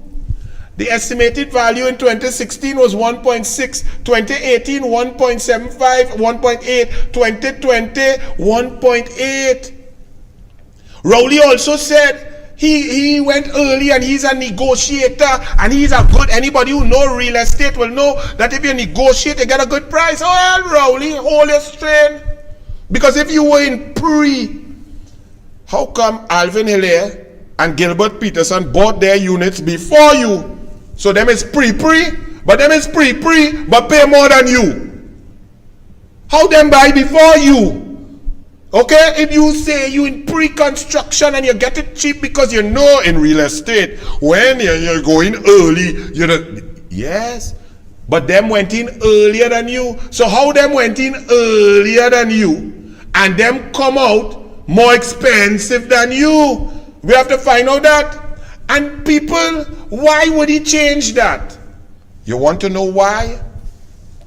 Because the Integrity in Public Life Act is very serious, very clear, and a gift or benefit that is over $5,000 must be declared. So if he had on that form 1.2 million paid for, but the value at the time of purchase was 1.6, that meant there was a gift, a benefit or discount of 400,000. And that would mean that that gift, that discount, that benefit would have had to be declared separately to the Integrity Commission with full examples and full information on the source of the gift. Let's read now from the Integrity in Public Life Act. Let's go through this because this have police in it, this have lockup in it, this have charge in it, and this is why this man don't want double G. This is why he don't walk with Jacob, because Jacob does walk and shake up. This is why there's a constitutional crisis. This is why the merit list was thwarted. This is why he lost confidence. This is why he wants to control the police. Archie, put up the Integrity in Public Life Act and lift it, swell it. Let me read it, please. Section 24(1). A person to whom this part applies shall ensure he performs his functions and administers the public resources for which he is responsible in an effective and efficient manner, and shall be fair and impartial in exercising his public duty, afford no undue preferential treatment to any group or individual, arrange his private interests, whether pecuniary or otherwise, in such a manner as to maintain public confidence and trust in his integrity. Okay? Section 224(2). A person to whom this part applies, listen carefully, shall not use his office for the improper advancement of his own or his family's personal or financial interest or the interest of any person. Pause right there for a moment. So people went in before him but paid more than him. He came in after and got at least at minimum 400,000 discount and potentially possibly 600,000 discount. His daughter family, his family or personal, also bought a unit at 1.2, a loss of 240,000 based on the mortgage paid off to Republic Bank by Alan Warner and the value at that time of the property of 1.75. His daughter also got a 550,000 discount. But let's deal with Rowley. This discount and this benefit. Because if he was not first, because men went before him, those who fill out the forms, you see, like Alvin Hilaire, Gilbert Peterson, Ingrid Ashley, Newman George, them purchase and sign off before him. So his point that he is some first come, first serve cheap, so he negotiate and he get that, no, number one. Number two, Rowley is speaking yesterday as if he is just Archie. Like he is Vishnu, he's a normal citizen.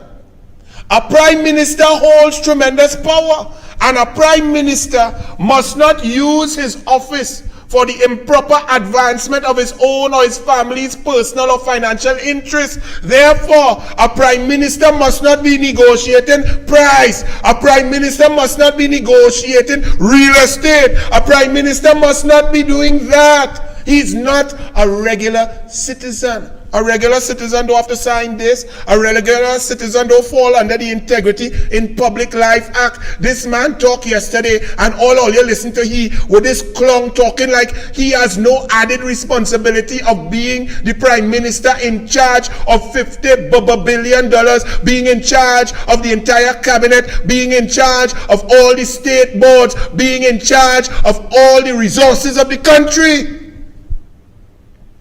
He is not a normal Joe. He's the prime minister. A person who this part applies shall not engage in any transaction, acquire any position, or have any commercial or other interest that is incompatible with his office, function, duty, or discharge thereof. And he also saying in his press conference that he's an exporter of meat, and he's selling and marketing and exporting from his farm that he had with Alan Warner and Kai Townsend, the lady who is very special to Alan Warner. This man is warped, and it need police. This need about 50 police to investigate the amount of different charge. Next part now. We ain't done there. We going through the Integrity in Public Life Act. Easy. Now you can put the next one up. Right? That one. We have about 3. Put slide number 2. Section 27(1). Swell it up, actually. I want the people to read it. I don't want them to feel Anil lying to them. A person to whom this part applies shall not accept a fee, gift, or personal benefit except compensation authorized by law. That is your salary, your perks, your emoluments, whatever tax break you get, whatever loan, that's what you get. A person to whom this part applies shall not. Let me negotiate a house and I'm a good negotiator. No discretion, duty bound, shall not. Do you all understand? Just like section 123(4), when the president got the list on August 11th, she shall notify Parliament, not allow it or show discretion to allow Bliss to move it. This is shall not accept a free gift or personal benefit except compensation authorized by law that is connected directly or indirectly. Directly or indirectly. You see how specific? It's being clear. That no prime minister is supposed to be negotiating for no asset, to get no discount, to get no benefit, to get no personal benefit, to get no fee, to get no gift, to get no discount, to get no added value. If a prime minister does that, or any minister, then they have certain things to do. And if they did not do that, then it have jail. And according to Patrick Manning, jail and nice. Subsection 1 does not apply to a gift or personal benefit that is received as an incident of the protocol or social obligation. So you see Maduro give Rowley a red box. All right, that's social obligation protocol. That normally accompany the responsibilities of office. Now, if the red box had what all you feel was in it, that's a different thing. But if it's just a plaque or thing, or, a samurai sword from the Japanese, or some national artifact from country, that's all right. But check 27(3). Where a gift or personal benefit referred to in subsection 2 exceeds $5,000, and right now we're talking about a minimum of $400,000 and possibly $610,000. Okay, right. Where a gift or personal benefit referred to, personal benefit or gift referred to in subsection 2 exceeds $5,000 in value, or where the total value received directly or indirectly, directly in value or indirectly in discount. See why all the bravidage? I never went in a whole house, I never buy cigarette, nobody asked your business. We come in there just now. In value, or where the total value received directly or indirectly from one source in any 12-month period exceeds $5,000, a person in public life shall file with his declaration a statement indicating the nature of the gift or benefit, its source, and the circumstances under which it was accepted. Archie, go back to the Rowley A page, his A document, integrity. Go back to that now, and then we'll come back to the other two bits of law. When Archie get that, look at what Rowley is saying that he presented. And this is what he's saying. Now, first and foremost, Rowley puts an untruth because he put that the original cost, right, the purchase price, 1.2. That's valid, that's true. But estimated value, the estimated value at December 31st, 2019 was 1.8. It was between 1.6. Let me say the lower, but we have all the values from then where it was starting at 1.75, right? That was 2018, and the next one 2019, 2020, starting at 1.8. That's the value. So a estimated value 1.2 with the scribble mark. So let's go with the 1.2 that we're seeing. That is that true? It does not appear to be true. An investigation needs to determine whether that is true. Now, if that is not true, when you sign your form, like any declaration, you sign that what you have put there is the truth. And if you put lies, you are liable for a fine and jail because you sign your signature. Remember Rowley talking about the number one thing he could do as Prime Minister is sign his signature to a letter to Bliss C. Prasad to intervene in the Police Service Commission to thwart a merit list? Well, Rowley signed that document. And if the value is not, which I've shown you that I believe it is not, but there are investigating authorities who will determine that. And if the value is not 1.2, that is a false declaration. And the law says if somebody knowingly makes a declaration that is false, it's an offense and liable on summary conviction to a fine of $250,000 and imprisonment of 10 years. That's the first point. Let's go to the second point, which the evidence presents a strong case. That Rowley, who admitted he's a great negotiator, and he got great value for 1.2. But he's Prime Minister. And therefore, the discount that he got is a gift, it's a personal benefit. And it is clear that it involved his office either directly or indirectly, because he is the Prime Minister, and other people who negotiated at the same time or before him paid higher prices. Alvin Hilaire, Ingrid Lashley, who all filled out the B form, A and B, right? Newman George.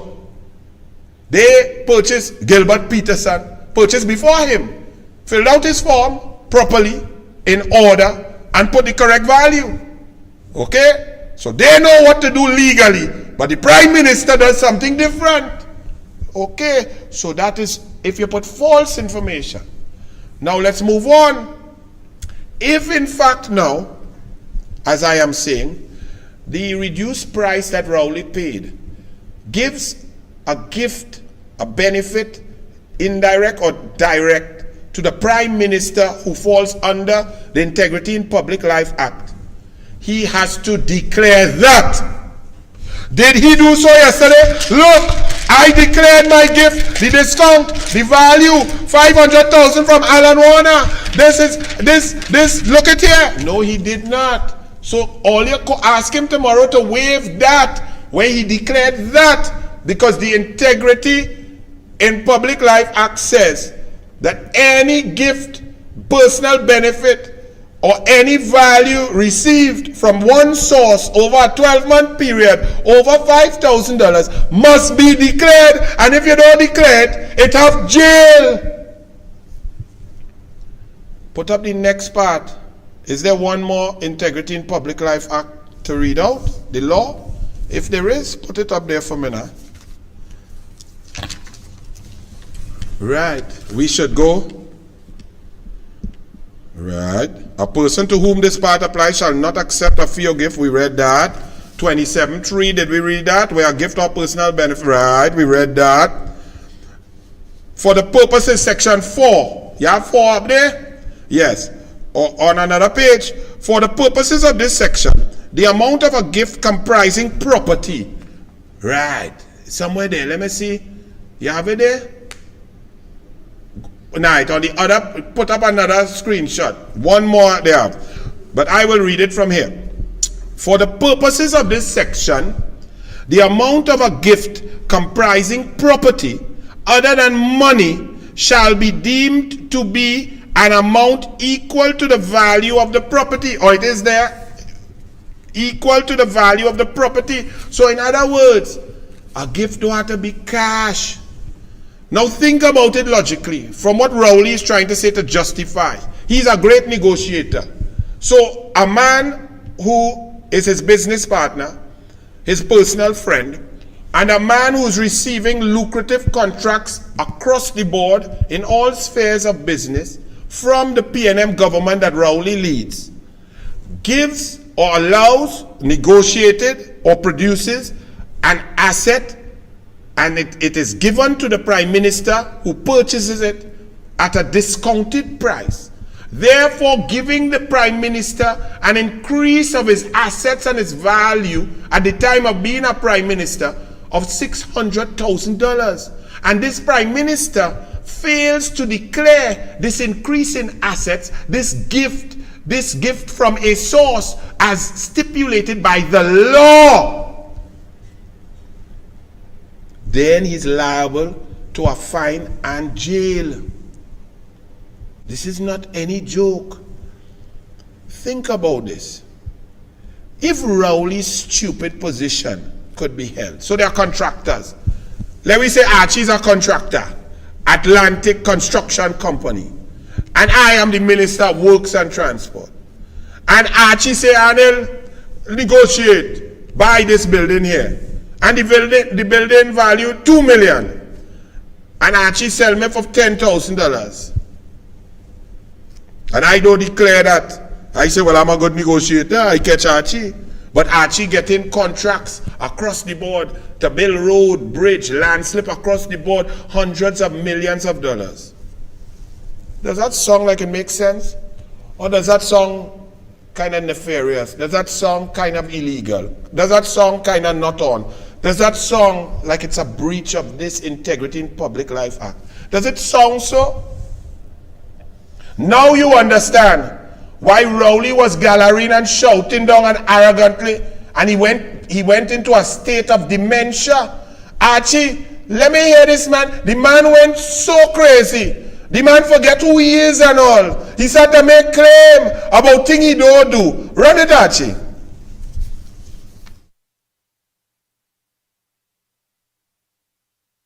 Government permission, and the car cost $300,000. But there's another column in here which asks you, what is the value of the car? The value is about $600,000-$700,000. Am I supposed to go and say, well, I get a gift and extract the difference between the two and say, well, there's a gift there and I have to report that as a gift? Any of you who know anything about real estate would know that real estate purchase is rooted in negotiations. What the buyer is prepared to pay. You're going to buy a house and the person wants $5 million for the house. You don't want to say, okay, that's the price of the house. You make an offer of what you will pay. And sometimes if the buyer doesn't get, after months or sometimes years, the buyer doesn't get what they want to get or expect to get or what they advertise it for, they may very well come right back to you because your offer is the best offer. That's the market price. In this particular situation, the UNC analysis that I got a $500,000 benefit on this matter is absolute foolishness. I, as a buyer, and they don't understand that word, this is purchase, because you also see in these documents source of funds. There are two forms in here where I sign and my wife sign source of funds coming from our respective savings. The UNC wouldn't know nothing about that because they would have wanted it for free. Contractor give them. We're not in that. We purchased this. Among the first, if not the first purchaser on this, from this project when drawings became available and approved. And what would be the what is the ballpark price that these units are going to come in under? And the developer will tell me, okay, that's something I think I could be interested in. I commit to one at the price of 1.2 million. That's a deal you made before the property is even finished, before it is even completed. In fact, as a matter of fact, even before the construction has got very far to the foundation. I think they were probably just beyond foundation stage. And of course, if you're buying at that stage on an estimated price, and you happen to be an early purchaser, you get the benefit of that. Run the original. Hear this clown. 1.2, he's the original. When it was now drawings, go back and hear Warner, and go back and hear the video, and go back and hear the news report. 1.6 was the price. The pre-construction price, the dirt price, the now clear the land price. And he did not, he bought, but I was one of the first. No, them other boys buy it before you. Run it, Archie. Let the people see. The turning at Ines Gate in Shirvan marked the start of construction of 46 townhouses. Ines Investment, the company behind this project, is the brainchild of the Warner Group in Tobago and was born out of a desire to see Tobagonians return to the culture of collective economic independence. We must find a way to share the nation's wealth equally. We all work in the plantation, we all pay our taxes, and we have to find a formula to distribute the nation's wealth in an equitable kind of way. But the name of the company has a sentimental value to the Warner family. It was named after their mother, who instilled core values in the lives of not only her children, but other young ones in the village of Moriah. One townhouse goes for $1.6 million with a 10% down payment for reservation. I am Patricia Nicholson for C News. There you have it. How many lies can one man say? And let me tell you something. When that man lied, the UNC claiming that I received some gift is foolishness. Always fall for that stupidity. We just read it. Gift, personal benefit, whether cash or value, over $5,000 must be declared. The initial Ines Gate dirt thing, 1.6 million. Rowley's purchase price, 1.2 million. A discount of between 500 to 600,000. Rowley did not declare that benefit. He tried to tell you that some kind of thing about if he buy a car and he get, excuse me, even that nonsense he was talking about. If Rowley or anybody in public life buys a car at a certain value and the value of the car by an appraiser is higher than they paid, they have to declare the value of the car and the payment and the calculation. Rowley talking as if that is something unheard of. So you are telling me, yeah, minister, a man get a contract, he buy a Porsche for $1 million, he sell it to you for 100,000 because he could sell his car for what it is. But the car is worth 900,000 when you purchase it. You benefit 800,000 in value of that car. And Rowley is saying, telling you people, should he go and calculate that to the Integrity Commission? Yes, you fool. Yes, you liar. Yes, you disgusting human being. And all the media sitting down there letting that buffoon talk such abject nonsense. Yes, you have to. Because a gift of benefit does not have to be in cash. So when Rowley is saying he running his goat farm and so on, and somebody could give him for his goat farm 2 million in feed or 5 million in fencing for his goat farm, and he don't have to declare that, this man is insane. He's so warped, he's so corrupt that he believes in nonsense that he's saying. And what is shocking is that the media accepts and prints that nonsense. The facts of the matter are, 1, Rowley did not fill out his Form B. All of us must fill out our Form A and Form B. And some of the information in Form A is duplicated in Form B. Form A is secret. Form B is for you, the public. So therefore, not filling out Form B is a breach of the Integrity in Public Life Act. 1, he admitted that. Number 2, when Rowley filled out his Form A, the value he put at the purchase price and the value not the same, and the value that he signed on the form is incorrect. And in the Integrity in Public Life Act, if you sign false information, you are guilty of an offense. 250,000 and 10 years in jail. Furthermore, any benefit received that is non-cash, it is the value of the benefit that is received, and once it's above $5,000 must be declared separately to the Integrity Commission. Rowley did not do that. That is a breach of the Integrity in Public Life Act, and there could be a fine and a criminal offense when and if convicted of 250,000 and 10 years in jail. Furthermore, you saw Rowley's form. That's how a Prime Minister fills out a form. That's so disgusting and disgraceful. What is that chicken scratch? Why the different types of writing? When was that put in? How come the Chinese development and the Shervan is 2 different writing? Leave it up. 2 different writing and 2 different pen. And why is the spelling of Keith down on the bottom, Keethe, and Sharon written like that? Who wrote that? And 1.2 million estimated value. What was the real value put underneath first? And why was it scratched out, chicken scratch like that? And should it have just been put a line through it, initial it, and put it correct? This is a serious document. Would a bank cash a check that was written like that? In a bank, a normal little check? If you put a check for $500 and put 600 and the bank will send back that check. This is the Integrity in Public Life Act forms of the Prime Minister who's in charge of $52 billion. And that's why he had to come and gallery about whole house, about which family he's seeing about, and he don't get drunk. Actually, run it. I've never been to a whole house. I've never drink alcohol and drunk. Rum in the veins, I so love my rum.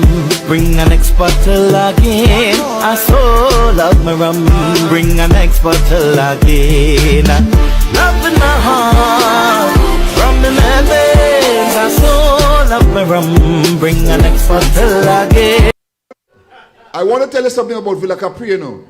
It's in Marabella. You know where Marabella is? I've never been to a whole house. I used to live in Marabella at one time. I've never. Ladies and gentlemen, I have not participated in the activities.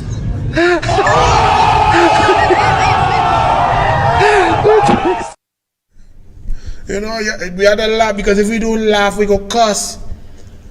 So he said he'd never been to a whole house, but he went by the whole house owner house. He never drink rum till he drunk. Oh Lord. And he don't know outside children. He just mind the children inside. And he never buys cigarette. Well, I really don't know if he ever buys cigarette. But 1 out of 4 is Rowley honesty. Rowley's a 75% liar. A 75% liar just so. On top of 2 hours of lie from before, on top of all the lie we tell all you already. And that is why, when he came out on the front page with the Express, and Express, shame on you, disgusting. Emailgate, you never put Rowley a liar. Rowley lied, PNM lies, disgusting lies. When a man went with fake pieces of toilet paper and accused people of going to kill a journalist, you never print that.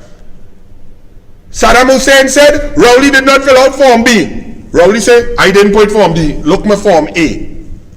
True, you have to fill out Form B. Form B is the public form. Rowley said, the UNC getting, the integrity commissioners sharing information, disgrace on that. What? Disgusting human being attacking people.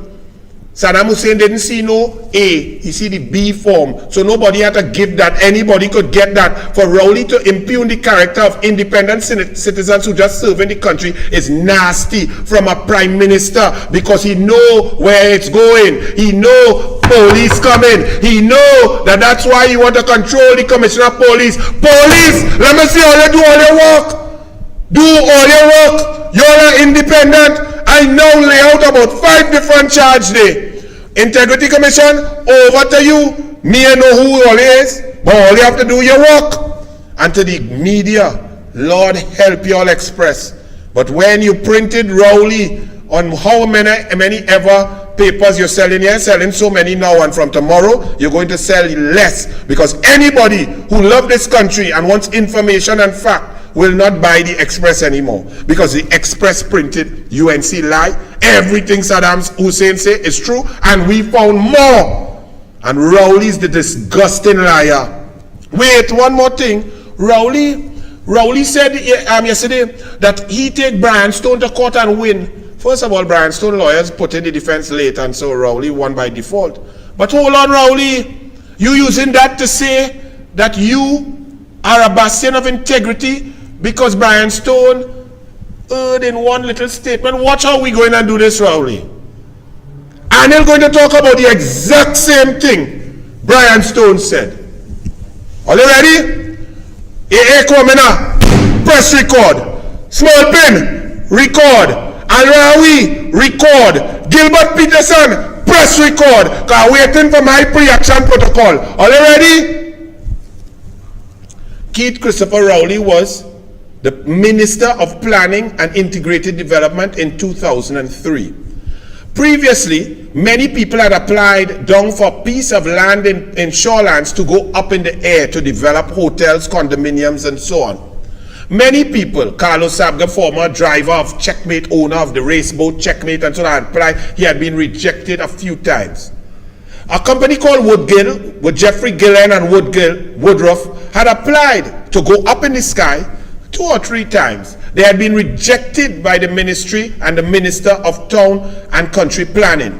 In August of 2003, Joseph Rahal, son of John Rahal, Rowley's great brethren partner, who he wanted to be the chairman of the PNM, joined Woodgill Limited in August of 2003. By November of 2003, Woodgill received outline approval to go up in the sky at shorelands, increasing the value of their asset from approximately $10 million to the end of potential $850 million. That outline approval was granted by ministerial approval, and the minister at the time was Keith Christopher Rowley.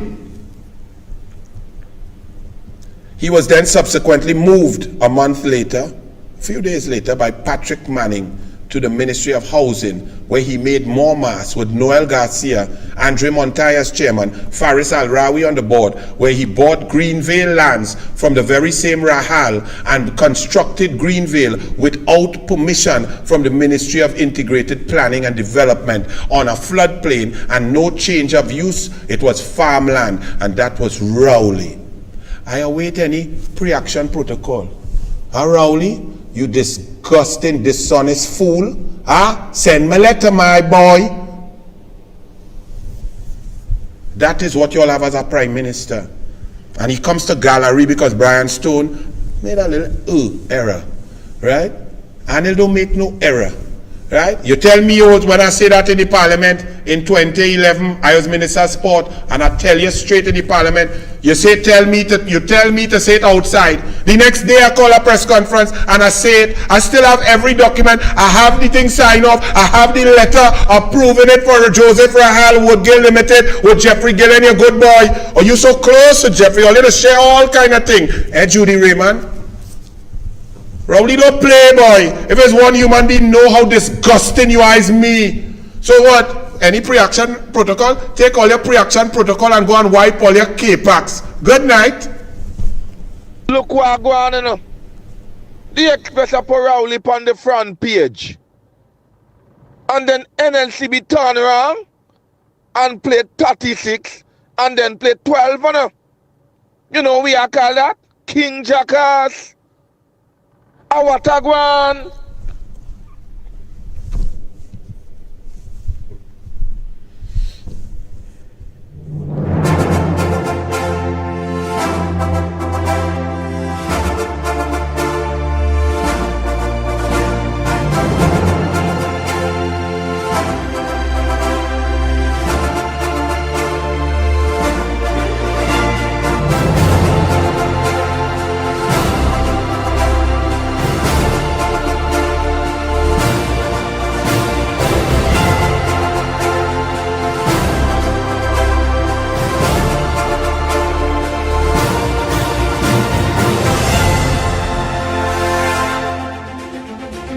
Of impropriety and government interference in the operations of the EFCL. All this revealed as the former chairman of the company appeared before a joint select committee examining state enterprises. Now, after turning down numerous requests to appear before the committee, Arnold Piggott told its chairman that the parliament had no authority to summon him. Janelle Bernard has more. In his testimony, the former chairman of the EFCL says that the education facilities company was contaminated and riddled with political interference. A substantial amount of influence peddling in the affairs of EFCL was taking place, as well as interference in corporate policies and board decision-making. He says there were interventions on many levels. There were interventions by the Minister of Finance. A meeting of the board was summoned by the Honorable Attorney General on August 16, 2017, the day after Mr. Frederick was suspended. And there were interventions by the line minister. Arnold Piggott says there were a number of questionable transactions at the EFCL. A mailroom in which fake invoices were being generated under direct guidance of senior executive. 160 checks drawn in favor of contractors for $33 million to various contractors in a cabinet in the office of the Finance Division. Records showing in excess of 120 contracts to one contractor for some $40 million, and another with 42 contracts for some $825 million. The former chairman says an audit conducted determined that there were clear breaches of the tender rules. He says he lost confidence in the procurement process as he believed certain contractors were being given preferential treatment. Budget sums approved by the MOE, by Ministry of Education, were being leaked to contractors. From inside of EFCL. GSC Chairman David Small says the information disclosed is disturbing. What is emerging is a pattern of malfeasance in public office. And Piggott says some of the people at the center of the alleged controversy are still at the EFCL. IT manager's laptop was wiped clean when PwC took possession of it. Janelle Bernard, CNC3 News. The CEO of the Youth Training and Employment Partnership Program has been terminated by the board after his appearance before Parliament's Standing Committee recently. Minister of Communications Stuart Young made the announcement during today's post-cabinet media briefing. Former YTEP CEO Nigel Forgeny appeared before Public Accounts Enterprises Committee on 2 occasions. He was caught lying on July 4th after he repeatedly insisted that none of his relatives were employed at the entity, but he would later admit that his wife was hired under her maiden name. He also admitted that one of his in-laws was hired under the program. Government and the Prime Minister does not have confidence in. If I do not have confidence in an individual who I had given a portfolio to, I will withdraw that portfolio without let or hindrance. Less than a week after he expressed confidence in Daryl Smith, Prime Minister Dr. Keith Rowley has fired him. Smith's termination comes just over 24 hours after he was demoted and moved to the Ministry of Housing in a shake-up of the P&M cabinet. It made his new stint one of the shortest on record, the other being Marlene MacDonald, who survived almost 2 days when she was reappointed last year. A statement from the Office of the Prime Minister announced that President Paula May Weeks was asked to revoke the appointment of Daryl Smith. The now former minister has been at the center of sexual harassment allegations at the Ministry of Sport. The minister has been accused of unwanted sexual advances on his former personal secretary, who provided details in a wrongful dismissal case before the Industrial Court. Damning allegations tonight contained in a civil court document in the Supreme Court of the state of New York, accusing this country's Minister of National Security of elder financial abuse, exploitation and fraud. Senior multimedia investigative journalist Mark Besant has been working this story for us, and he joins us in studio now. Mark, what's the latest? Yes, Faye. Over the past week, we received certain information about a court case in New York implicating the Minister of National Security in questionable financial transactions. We reached out to several legal sources and even spoke with the minister himself about the allegations. Take a look. TV6 News obtained a civil court document which alleges that Edmund Dillon attempted to defraud an elderly man known as Neville Piper of his money and uptown Manhattan condo last year. In separate court documents TV6 News obtained, a restraining order indicated that Piper, an alleged incapacitated person, purportedly transferred 50% of his condominium located at 301 Cathedral Parkway, uptown Manhattan, to Edmund Dillon. The order indicates that the purported signature of Piper on the deed and the transfer documents does not appear to be Piper's signature, and the elderly man denied ever executing such documents and denied any recollection of the transaction. In fact, in a report submitted to the court by attorney Patricia Powis, the court evaluator who visited Piper at New Jewish Home where he's undergoing medical treatment, Piper stated he did not have any recollection of having given an interest in his apartment to Mr. Dillon. He seemed surprised that one would think he would do such a thing.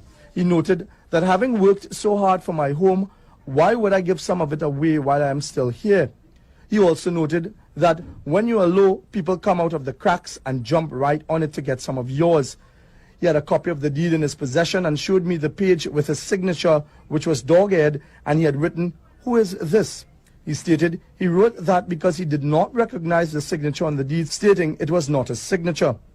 Powis also indicated that they had caused to subpoena bank records of Piper from various banks he had accounts in. What the document showed in one instance was the closure of Oppenmeyer investment account and some $459,500 withdrawn on November 10, 2017. The report also pointed out unexplained withdrawals from Mr. Piper's Citibank account, and also on November 11th, a check written to Edmund Dillon in the sum of $5,000 US. In a December ruling, the civil court indicated a review of this power of attorney dated August 21, 2017 indicates that Neville Piper did not give Edmund Dillon the authority to give gifts. He also did not give Edmund Dillon the authority to do banking transactions. This power of attorney and any other prior advanced directives were revoked by this court in an order dated December 5, 2017. The court ordered in its conclusion that Dillon return all misappropriated assets and funds. Mrs. Kamala Prasad-Bisasa claims that the AG and his wife will get more than $23 million from the state's rental of a St. Clair property that they allegedly owned. She says Mr. Rawi and his wife were the only shareholders of a property at number 3 Alexandra Street in St. Clair, which has been leased by government for $600,000 a month. Tonight I call on all cabinet ministers present at those meetings in the cabinet when this matter was discussed to state whether they were aware of this potential conflict of interest when they approved the transaction. I want to ask them, are you innocent or are you guilty? And I want to ask you, did Faris disqualify himself at all points in the decision-making process? Further, I call upon the Commissioner of Police to launch an immediate investigation into this matter. Port of Spain South Member of Parliament Marlene MacDonald will reappear in the Magistrates Court on September 9th after she was granted $2 million bail. The former government minister faced 7 charges, including conspiracy to defraud the government. Ian Wayson has more.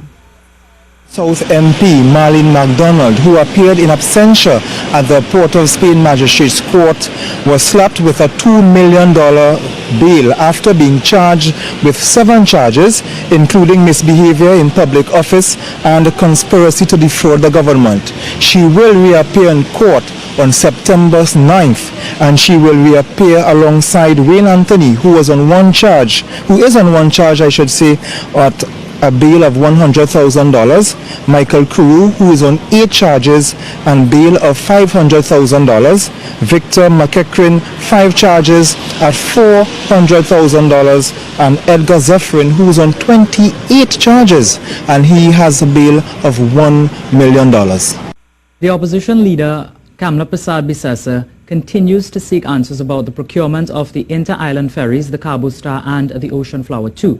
At the UNC's Monday night forum at the Las Lomas Hindu School, opposition leader Kamla Persad-Bissessar read from a letter she said was sent to her from a company in the United States. She said the letter stated the government could have gotten another cargo vessel for much less. The opposition leader on Monday night said she got an email from Fortune Maritime LLC at St. Helens, Oregon, USA, dated July 2017, explaining there was a vessel which would have cost the government $15,000 to operate on the sea bridge. This is to confirm that direct owners of MV Cabo Star, ex-name MV Antares, had to U.S. firm indicated through their London-based correspondent shipbrokers a charter rate of US dollars 15,000 per day to charter on account of Port of Spain for the ferry service between Port of Spain and Tobago. Government is now paying $22,500 per day for the Cabo Star, which was leased from a company called Bridgman's Trinidad LP. Mrs. Persad-Bissessar again asked, who are the shareholders? We can find no record in the company's registry of Trinidad and Tobago. How could a company not be registered here, be given this charter party with the government of Trinidad and Tobago, with a name of Bridgman's Trinidad LPC? So, Minister Rohan, over to you. And who conducted the site visit previous to the lease being signed and to verify that the vessels met with the specifications? I'm afraid I don't have that information, not being the minister responsible for the port, and I'm sure that those are questions that you can put to the port. I don't have that information at that specificity of personalities. So you don't know when it was done and when the visit Those took place? details I would not have, but I'm sure if you put such a question to somebody at the port, whether it is management or board, you might be able to get that kind of answer there. I don't have that information. Dr. Rowley, as the head of the country and the cabinet, are you convinced that something has drastically gone wrong and is crooked in this transaction? Yes. The fake oil scandal could possibly be headed to a criminal investigation. This after Energy Minister Franklin Kahn says information related to the matter are now in the hands of the DPP. A Petrotrin audit committee first discovered discrepancies between reported oil production at the refinery's Cats Hill field and actual production receipts. The company at the heart of the issue, A&V Oil and Gas, has since been fired by Petrotrin following 2 independent audit reports. Today, Energy Minister Franklin Kahn was asked whether the matter was referred to the police for investigation. With specific reference to the question, the matter referred to in this question has not been referred to the Trinidad and Tobago Police Service. However, I've been informed by the Board of Petrotrin that this said matter was referred in November of 2017 to the DPP for advice.